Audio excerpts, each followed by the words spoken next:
তেওঁ এটা training institute চলাই আছে বুলি কৈছে আৰু তাৰ জৰিয়তে বিভিন্ন ব্যক্তিক বিভিন্ন শ্বেয়াৰ বা ষ্টকত টকা কেনেকৈ লগাব লাগে সেইখিনি গাইড কৰে বুলি কৈছে। কিন্তু আমি এটা অভিযোগো পাইছোঁ আজি এসপ্তাহ 10 দিনৰ আগতে স্বপ্নলীল দাসৰ বিৰুদ্ধে এটা অভিযোগ আছে য'ত এজন ব্যক্তিয়ে কৈছে যে তেওঁ স্বপ্নলীল দাসৰ মতে কাম কৰি তেওঁ কোৱা মতে পইচা বিনিয়োগ কৰি কেইবা লাখো টকা হেৰুৱাব লগা হ'ল। গতিকে তেওঁ যিখিনি কাম কৰি আছে সেইখিনি অবৈধ।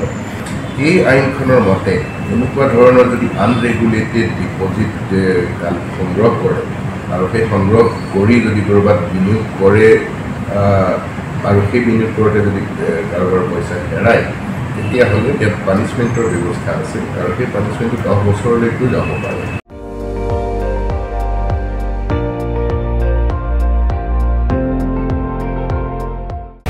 আপুনি চাই আছে ND24 সৰ্বশ্ৰেষ্ঠ নহয় সৰ্বোত্তমৰ দৌৰ।